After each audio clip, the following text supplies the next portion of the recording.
सभी का स्वागत है हमारे YouTube channel study with Dharmveer PD class में। फ्रेंड्स, आज हम फिर से एक नई वीडियो को लेके आ गए हैं।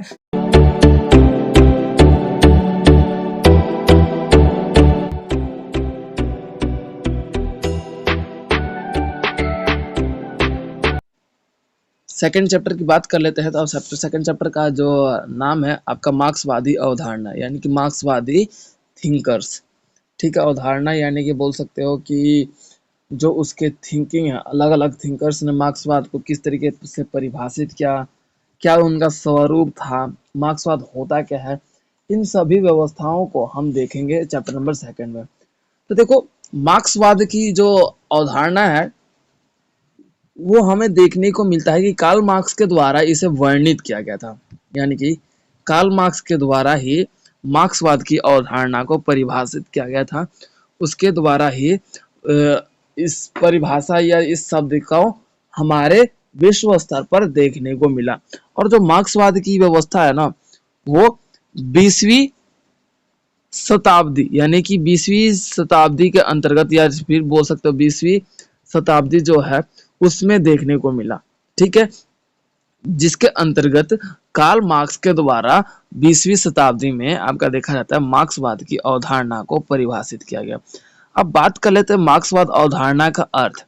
तो देखिए, इसमें जो बात कर ली जाए भारतीय राजनीति के अनुसार मार्क्सवाद की अवधारणा, जो कि एक राजनीति पहलुओं को दर्शाने का प्रयास करता है, जिसके तहत हम ये देखते हैं कि मार्क्सवाद की अवधारणा राजनीति में समाज की एक नया विश्लेषण या फिर एक नया व्यवस्था या एक नया दृष्टिकोण की अवस्था में देखने को मिलता है, जिसके अंतर्गत मनुष्य को उसके उत्पीड़न यानी कि मनुष्य की किसी भी व्यवस्था को समाप्त करके, लाइक दैट, जैसे कि आप किसी भी प्रकार का अत्याचार हो रहा हो। ठीक है, मार्क्सवाद की जो अवधारणा थी, समाज में रह रहे सभी मनुष्य को उसके ऐतिहासिक तथा भौगोलिक व्यवस्था के अनुसार सभी व्यवस्थाओं में देखने को मिलता है कि उसको समानता और समाज में एक अपना जीवन व्यतीत करने का अधिकार हो। तो कार्ल मार्क्स के अंतर्गत ये भी देखने को मिला कि जो समाज है, जिसमें आपका देखा जाता है कि उद्योग पाए जाते हैं, संबंध पाए जाते हैं, भूमि पाई जाती है, मजदूर लोग पाए जाते हैं और ये मजदूर वर्ग लोग पाए जाते हैं। तो ये जो लोग हैं, इन सभी की उत्पीड़न व्यवस्था को ही कार्ल मार्क्स के द्वारा जागृत किया गया था। ठीक है, यहाँ तक सभी को समझ में आया कि समाज में जितने भी ये लोग हैं, जो वर्ग को, जिसके अंतर्गत आपका जो राज्य में है, धर्म है, या फिर जो संस्कृति से संबंधित जो लोग हैं, इन सभी को जो आपका बिरजुआ समाज के अंतर्गत आपको अलग करता है। ठीक है, यानी कि कुछ ऐसे वर्ग के लोग थे जो विकसित थे और कुछ ऐसे वर्ग के लोग थे जो अविकसित थे। तो इन दोनों विकसित व्यवस्थाओं को कार्ल मार्क्स के द्वारा अलग किया जाता है, जिसे हम बिरजुआ समाज के रूप में देखते हैं कि बिरजुआ समाज को महत्वपूर्ण रूप से अलग रखा गया था। क्लियर है? यानी कि एक सेकंड, मैं शेयर कर देता हूं। कार्ल मार्क्स के द्वारा ये बात बताया गया कि जो मार्क्सवादी अवधारणा है, वर्ग विभाजन अवधारणा के रूप में देखा गया। ठीक है, वर्ग विभाजन यानी कि समाज को दो वर्गों में बांटने का व्यवस्था देखा गया, जिसके अंतर्गत एक तरफ आपका विकसित समाज था, दूसरी तरफ अविकसित समाज था। ठीक है, इसे ही मार्क्सवादी अवधारणा के रूप में देखा जाता है। क्लियर है? अब उसके बाद हमारा आ जाता है मार्क्सवादी दृष्टिकोण और भारत में राजनीतिक विज्ञान। यानी कि जो अब बात कर लेते हैं, हमारे पेज नंबर 18 पे है, सेकंड पॉइंट है 2.3, मार्क्सवादी दृष्टिकोण और भारत में राजनीतिक विज्ञान। मार्क्सवादी दृष्टिकोण की बात कर लेते हैं। तो जो मार्क्सवादी दृष्टिकोण है, जो समाज के दो वर्गों में विभाजित करने वाले लोगों का था, जिसके अंतर्गत हमारा भारत में मार्क्सवादी अवधारणा थी। तो भारत में कुछ ऐसे वर्ग है जो आज भी अपने आप को अलग कर कर चलना पसंद करते हैं तथा अपने आप को अलग रखना पसंद करते हैं। उदाहरण के तौर पे कुछ ऐसे भी दलित लोग हैं जो समाज में अपना एक अलग वर्ग बनाकर रह रहे हैं, तथा उनका जो विकास स्तर है आज भी कुछ अलग तरीके का ही है।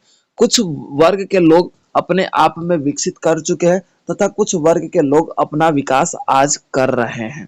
ठीक है, जिसके तहत हम ये देखते हैं कि जो मानव है वो एक परिवर्तनशील व्यवस्था है। ठीक है, वो आए दिन अपनी आवश्यकताओं और अपनी व्यवस्थाओं को ध्यान में रखते हुए स्वयं की परिस्थितियों में परिवर्तन करता है ताकि वह अपना विकास करने में सक्षम हो सके। ठीक है, जिसके तहत हमने ये देखा कि कार्ल मार्क्स की अवधारणा में एक नया परिवर्तन आया और नव मार्क्सवाद को जोड़ा गया। ठीक है, अब नव मार्क्सवाद क्या कह रहा था भाई कि जो हमने समाज में दो वर्गों को बांटा है वो समाज में अब यहाँ पर क्या है, उन दोनों वर्गों को अब एक समान लेके चलने का प्रयास यहाँ पे देखने को मिल रहा था। एक नया दृष्टिकोण क्या था भाई, क्योंकि जो आपका बिरजुआ समाज था और आपका जो बोल सकते हो विकसित समाज था, उन दोनों समाज में आपका देखा जाता है कि सभी को एक साथ लेके अब आगे बढ़ने की व्यवस्था को ही नया दृष्टिकोण के रूप में देखा गया ताकि हम सभी व्यवस्थाओं को ध्यान में रखते हुए, जैसे कि आपके राजनीतिक कार्यालय हो गया, राजनीतिक व्यवस्था हो गया, राजनीतिक दल हो गए, इन सभी को ध्यान में रखते हुए हम दोनों समाज के प्रति यानी कि दोनों समाज के वर्गों के प्रति सबका जो विकास करने की स्थिति है वो सबका एक समान हो सके। अब जैसे मान लीजिए कि आप लोग देखते होंगे कि विकसित समाज क्या है भाई, प्रतिदिन अपना विकास कर रहा है।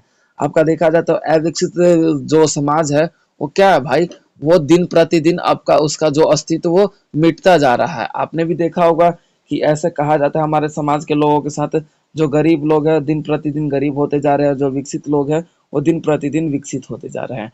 ये आपने नोटिस किया भी होगा, सुना भी होगा और आपने देखा भी होगा।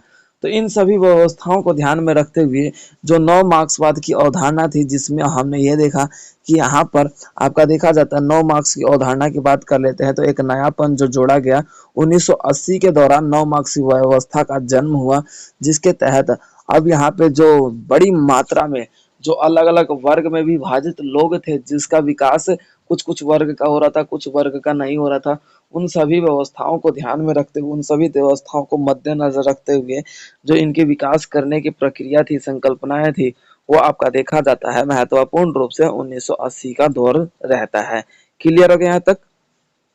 और नौ नौ मार्क्सवाद की जो विचारधारा थी, जिसमें हम साधारणतः रूप में देखेंगे कि यहाँ पे सभी व्यक्तियों का जो वर्ग है यानी कि सभी वर्गों को एक समान वर्ग में यानी कि एक एकता के एक धागे के अंदर पिरो के इन सभी को आगे बढ़ाने का प्रयास किया गया और कार्ल मार्क्स की विचारधारा को अब धीरे धीरे परिवर्तित करते हुए इसे नव मार्क्सवाद की विचारधारा में परिवर्तन किया गया। क्लियर है? अब इसमें हमारा आ जाता है कि जो मार्क्सवाद की दृष्टिकोण है, जिसमें परिवर्तन होते हुए अपने जो वर्गों का जो हमने बोल सकते हो विकास किया, या फिर अपने वर्गों को हमने जो दो वर्गों में जो समाज था बटा हुआ था, उन सभी समाजों को एक रूप में एक धागे के रूप में पिरोकर हम अपने आप को विकसित किए और उन सभी समाज के लोगों का विकास निश्चित किया। ठीक है, अब उसके बाद हमारा आ जाता है 2.4 जो वर्ग संबंध। वर्ग संबंध तो मार्क्सवाद विचारधारा है ना, वो वर्ग से संबंधित है। सीधी सीधी बात की जाए तो ये वर्ग विभाजन के रूप में देखने को मिलता है, जिसके अंतर्गत हमने ये देखा कि यहाँ पर दो वर्गों में लोगों को विभाजित किया गया, जिसके तहत ये देखने को मिला एक आपका विकसित वर्ग था, दूसरा आपका बोल सकते अविकसित वर्ग था। तो जो ये मार्क्सवादी विचारधारा थी या मार्क्सवादी अवधारणा थी, ये आपके विकसित वर्ग के रूप में अत्यधिक महत्व देता था। कार्ल मार्क्स के द्वारा ये जो विचारधारा अपनाई गई थी, जिसके कारण समाज में दो वर्गों का जन्म हुआ और आपका देखा जाता है बुर्जुआ समाज भी जाना जाता है और आपका बोल सकते हो कि अविकसित समाज और विकसित समाज के रूप में भी जाना जाता है, जिसके तहत आपका देखा गया कि भूमि प्राकृतिक तथा संसाधन इन सभी को ध्यान में रखते हुए जो इसकी उपयोगिता या फिर बोल सकते हो जिसका इसका अधिकार था, वो आपका देखा जाता है विकसित समाज अपना इस पर अधिकार जमाने में आधिपति था या फिर विकसित समाज इस पर अपना अधिकार जमाना चाहता था। जिसके तहत हम ये देख सकते हैं कि जो कार्ल मार्क्स की विचारधारा थी, जो आपके विकसित समाज को और ज़्यादा विकसित करने के लिए महत्वपूर्ण देखी जाती थी। क्लियर है? अब उसके बाद हमारा बात कर लेते हैं 2.4.1 यानी कि मार्क्सवादी दृष्टिकोण और ग्रामीण क्षेत्रों में वर्ग। ठीक है, अब मार्क्सवादी दृष्टिकोण की बात की जाए तो यहाँ पे कृषि वर्ग भी से संबंधित थे। ठीक है, आपका बोला जाता है सेवा वर्ग भी जमीन संबंधित थे, जमीन के मालिक जो ये लोग थे। ठीक है, अब यहाँ पे कृषि में काम करने वाले लोग, कृषि से संबंधित जो काम करने वाले लोग थे, कृषि क्षेत्र को देखने वाले लोग थे, और तथा जमीन के जो मालिक होते थे, ये दो अपने आप को अलग ही व्यवस्थाओं में देखते थे। क्यों? क्योंकि समाज जो मार्क्सवादी अवधारणा थी वो दो गुटों में बटा, दो वर्गों को विभाजित कर रहा, दो वर्गों का जन्म दे रहा था। एक आपका विकसित वर्ग और दूसरा अविकसित वर्ग, जिसके अंतर्गत बात कर ली जाए तो जो छोटे छोटे कार्य होते थे वो अविकसित लोगों के ही करते थे, और जो विकसित लोग थे उन्हें उन कार्यों को करवाने का काम भी करते थे। जिसके अंतर्गत ये देखते हैं कि यहाँ पे जो पारिवारिक व्यवस्था था, यानी कि परिवार के सदस्य थे जो किसानी करते थे, तो और किसान जो थे उन सभी का जो अधिकार था और अधिपति था वो विकसित लोगों के रूप में ही देखा जाता था। यानी कि विकसित लोग ही उन पर अपना अधिकार, अपना अधिपति देखने को मिल रहा था।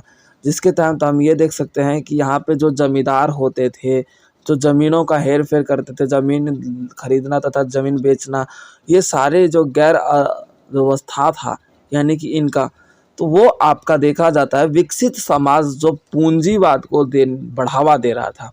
ठीक है, लेकिन जो अविकसित समाज था वो अपने आप को ही विकसित करने में असक्षम था। क्यों?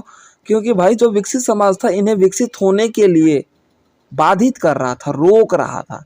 ठीक है, आज भी जैसे कि हमारा समाज देखा जाता है कि जो कुछ लोग ऐसे होते हैं जो दूसरे का विकास देखकर जलते हैं, तो उस समय भी यही हो रहा था कि जो विकसित लोग थे, जो विकसित वर्ग थे, वो दूसरे के व्यवस्थाओं तथा दूसरे के विकास के लिए अपना देखा जाता है कि वो दूसरे का विकास करना नहीं चाहते थे या फिर दूसरे का विकास होता हुआ नहीं देखना चाहते थे।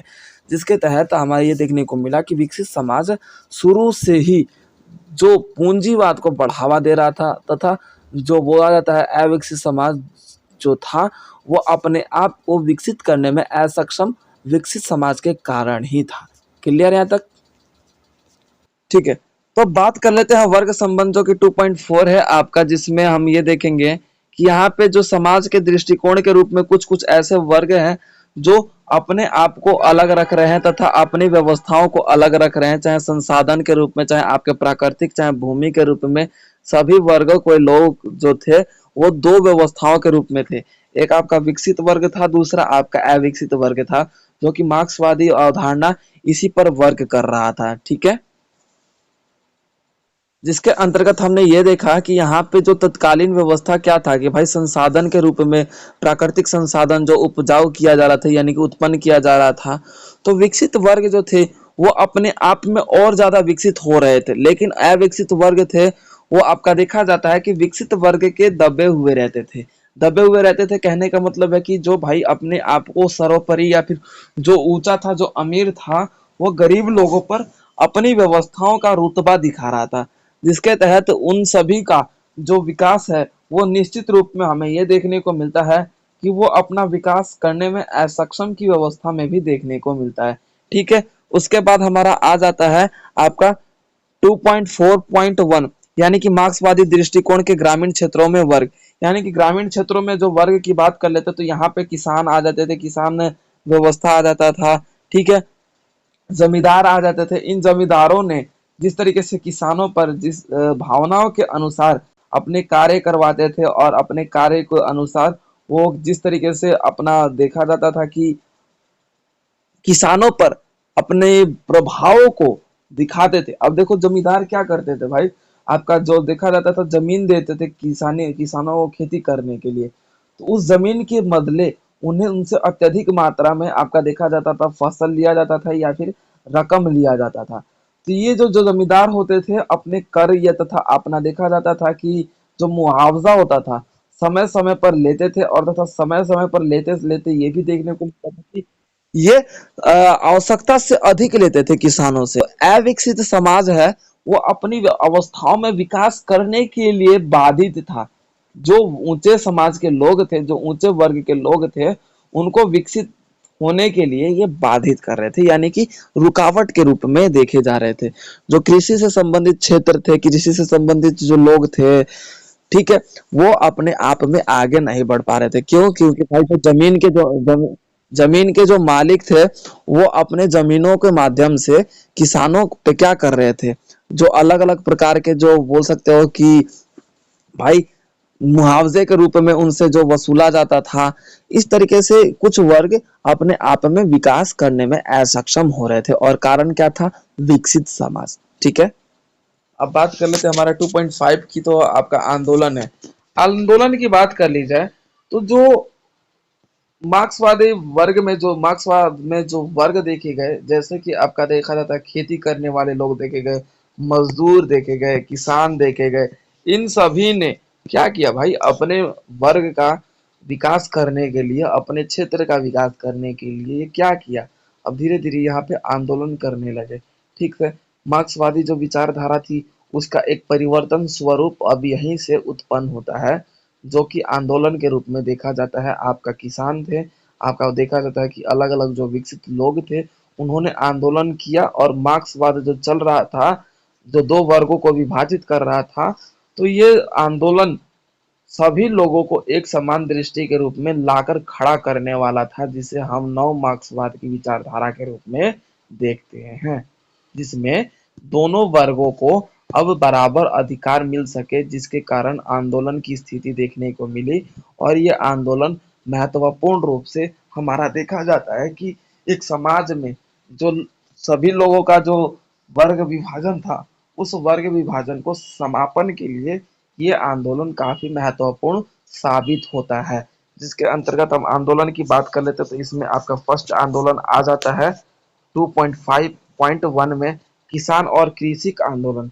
यानी किसान और कृषिक आंदोलन से हमारा तात्पर्य यह है कि जब किसानों ने अपने अधिकारों के लिए मांग करते हुए, ठीक है, कुछ जमींदार का सोच था कि जो किसान यानी कि जो खेती करने वाले लोग थे, वो बस पैदा ही मजदूर के रूप में हुए हैं। ठीक है, तो ये धारणा जो जमींदारों की थी, यानी कि जो जमीन के जो मालिक थे, उन मालिकों की ये धारणा समाप्त करने के लिए तथा परिवर्तित करने के लिए किसानों ने आंदोलन किए, तथा अपने एक स्वायत्ता या फिर अपनी एक स्वतंत्रता, अपने एक अधिकार, अपने एक बोल सकते इज्जत, इन सभी को ध्यान में रखते हुए जमींदारों ने बखूबी किसानों के इस आंदोलन का मतलब जवाब देते हुए अपने आप को खड़ा रखा। लेकिन किसान, जो भारतीय किसान थे या फिर जो मार्क्सवाद के विचारधारा के रूप में जो कार्यरत रहते थे, उन सभी का इन्होंने विरोध करते हुए किसानों ने 1980 के दशक या फिर 1980 के दौरान आपका देखा जाता है कि भारत में भी किसान आंदोलन की व्यवस्था देखी जाती है, जो कि किसानों ने अपने अधिकार की मांग करते हुए किसान आंदोलन की धारणा को अपना आगे बढ़ाया, और पूंजीवादी व्यवस्था को समाप्त करने, और जो कि किसानों पर दो अत्याचार करने वाले लोग थे, उनका जवाब देना, उनका मुंह तोड़ जवाब देने के रूप में आपका देखा जाता है किसान आंदोलन भली भांति आगे बढ़कर विकसित हुआ। अब उसके बाद हमारा अगला आंदोलन की बात कर ले जाते हैं, मजदूर वर्ग आंदोलन। मजदूर वर्ग आंदोलन, जो कि हमें ये देखने को मिला कि समाज में जो वर्ग थे, जो मजदूरी करते थे, चाहे आपका बोल सकते हो कि वो जो कपड़ा या फिर कपड़ा सीने वाला व्यक्ति था, जो आपका बोल सकते हो मजदूर की, बोल सकते हो ईंट पत्थर या फिर घर बनाने वाला, जो बोल सकते हो कि वो आपके चुनाई करने वाले जो लोग थे, जो मतलब कट्टे वगैरह या फिर बोल सकते हो बोरिया वोरिया ढोते थे, उन सभी मजदूरों को एक नई व्यवस्था, एक नई जो सोच व्यवस्था थी समाज की, उसमें उजागरित करने के लिए मजदूरों ने भी अपने वर्ग को बेहतर बनाने के लिए आंदोलन किए, जो कि आगे जाके इसकी व्यवस्थाओं का देखा जाता है रणजीत दास गुप्ता के द्वारा इसका व्यवस्था 1996 में मजदूर वर्ग आंदोलन की इन्होंने बहुत बड़ा समर्थन दिया। रणजीत जीत दास गुप्ता, इन्होंने क्या किया था 1996 में, आपका देखा जाता है मजदूर वर्ग के लोग जो थे, उनका समर्थन करते हुए इस आंदोलन का समर्थन किया, और मजदूरों के लिए उनके अधिकारों की मांग करने के लिए आंदोलन इनके द्वारा देखा गया। अब उसके बाद हमारा आ जाता है भारतीय राज्य, जो कि आपका पॉइंट है 2.6 भारतीय राज्य से हमारा तात्पर्य यह है कि जिस तरीके से भारत में अलग अलग वर्ग के लोगों का विभाजन हमें देखने को मिला, अलग अलग वर्ग के लोग अपनी स्थितियों को बेहतर करने में जिस तरीके से अपने आप को आज परिवर्तन कर रहे हैं, चेंजेस ला रहे हैं, जो पूंजीवाद की तरफ रुझाव कर रहे हैं, और हथियारों का जिस तरीके से भारत अब क्या कर रहा है, प्रयोग कर रहा है, जिसके कारण मार्क्सवादी विचारधारा जो है अब धीरे धीरे खत्म होते हुए अब यहाँ पे मनुष्य क्या है, उदारवादी अवधारणा को अपना रहे हैं। उदारवादी अवधारणा जिसके अंतर्गत मनुष्य प्रेम की भावना तथा दूसरे की स्वतंत्रता, दूसरे की भावनाओं का कदर करते हुए लोग अपना विकास कर रहे हैं। तो ये हमारा भारतीय राज्य देखा जा रहा है कि आज आधुनिक समय की बात कर लेते हैं तो हमारे आधुनिक समय में आज अनेकों परिवर्तन होने के कारण हमारी जो भावनाएं हैं वो निरंतर काल तक परिवर्तन हो रहा है, और हमारे इस परिवर्तन के कारण हमारा जो वर्ग है सभी एकजुट के आसपास और अपना विकास करने में सक्षम हो पा रहे हैं। ठीक है। अब उसके बाद हमारा आ जाता है कि भारतीय समाज में जिस तरीके से ब्रिजवा समाज था, जो ब्रिजवा जो कि अपने आप को सबसे सर्वोपरि रखने का, जो बोल सकते हो कि विकसित बोलने का कार्य आपका देखा जाता है, ब्रिजवा समाज का अपने आप को सबसे सर्वोपरि रखना चाहता था, जिसके तहत अब ब्रिजवा समाज के सभी वर्ग के लोग या फिर जो जो निम्न वर्ग के लोग थे सभी को एक समान दृष्टि के रूप में आगे बढ़ाना और तथा उसके साथ आगे चलना, ये हमारे समाज का दायित्व के रूप में समझा गया। और रणनीति के अनुसार बात की जाए तो भारत में राजनीति महत्वों को ध्यान में रखते हुए मार्क्सवाद की अवधारणा में परिवर्तन किया गया और सभी वर्ग, ये छोटे मोटे जितने भी वर्ग हैं उन सभी को समानता के दृष्टिकोण में रखते हुए उनका विकास करने की बात या मांग की गई। तो ये था आपका पूरा चैप्टर। अब बात कर लेते हैं हमारा सारांश की। 2.7 है सारांश। सारांश जिसमें हमने ये देखा कि जो मार्क्सवादी अवधारणा थी, जो कि दो वर्गों को विभाजित करना और दो वर्गों को जन्म देना, जो कि एक तरफ आपका विकसित वर्ग था, दूसरी तरफ आपका अविकसित वर्ग था, इन सभी वर्गों को एक समान दृष्टि में आगे जाके परिवर्तन किया गया और नव मार्क्सवाद की अवधारणा को अपनाया गया और सभी वर्गों को धीरे धीरे परिवर्तन करते हुए बराबर अधिकार दिया गया और आर्थिक व्यवस्था के रूप में इन्हें आगे बढ़ाने का प्रयत्न किया गया। तो ये था आपका चैप्टर नंबर 2 जो कि अब कंप्लीट होता है।